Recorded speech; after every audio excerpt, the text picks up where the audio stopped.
Evening, everyone. It's 7:12 on Sunday night, the 16th, and this is your first look at the futures markets. And it's not much. Um, really, very little action. The oil opened up a little at 42, so 82.42, so that was up just a shade, got as high as 82.60, currently 82.47. So it's, mid-range and up 4 cents. Uh, the heating oil is up a half a penny, gasoline down half a penny. That gas is up 6 cents, so maybe we're going to see a little bit better action there. The gold, which was down big on Friday, but really looking pretty strong like the rest of the metals, opened to the downside, opened and had a low of 2010. Last is 2017 and a half. That's up $1.70. Silver is up a penny, and the copper is up 2/10 of a penny, so really not much. Platinum a little higher, and palladium lower. And in case anybody could care about it, aluminum is up $13.50. None of the cattle open. As far as the softs go, they are also not open. Um, S&P opened up about $8, got a little higher, up about 10 and a half, now up 8 and a half, up $8 in the Nasdaq, pretty much right where it's been, up 825 now. Dow futures up 71, and the Russell is up 530. It's earnings season, much as I hate it. But I will tell you that we have Schwab and State Street tomorrow morning before the open. Also, MTB. Let me just check and see who that is.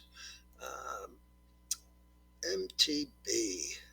That's M&T Bank. So we have Chuck Schwab, M&T, and State Street before the open.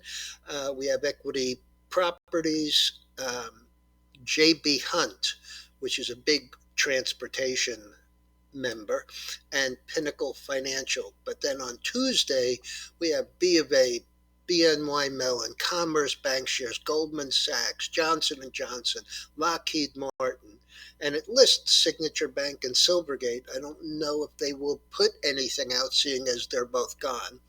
And after the close, First Horizon, Hancock Whitney, Interactive Brokers, Intuitive Surgical, and Netflix, two big movers usually.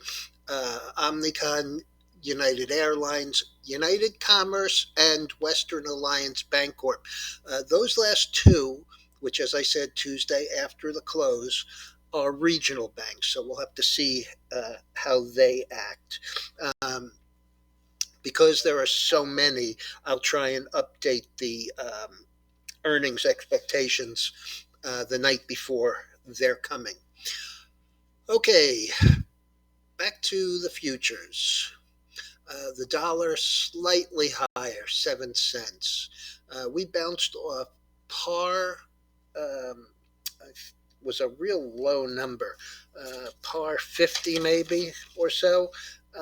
And tonight we are slightly higher. On Friday, we did close up about 70 cents. So we got really close to the bottoms there and turned back up. Bitcoin up $15. So nothing there. And Ethereum up $43.50. So you got a 2% move in Ethereum and really a rounding error in the Bitcoin. The bonds are down 1/32. They're 4 or 6 off the high at 130.28, and they're sitting on the low, but really not much action. All right, everyone. Hope that you get a good solid look at tonight's letter, because a lot of the commodities charts with comments are pointing to higher prices almost across the board in energy, in food, and certainly in the precious metals. All right, I'll be back first thing in the morning with the pre-open and probably the Schwab and M&T and State Street numbers before the open. Also, tomorrow morning, Empire State Manufacturing Index.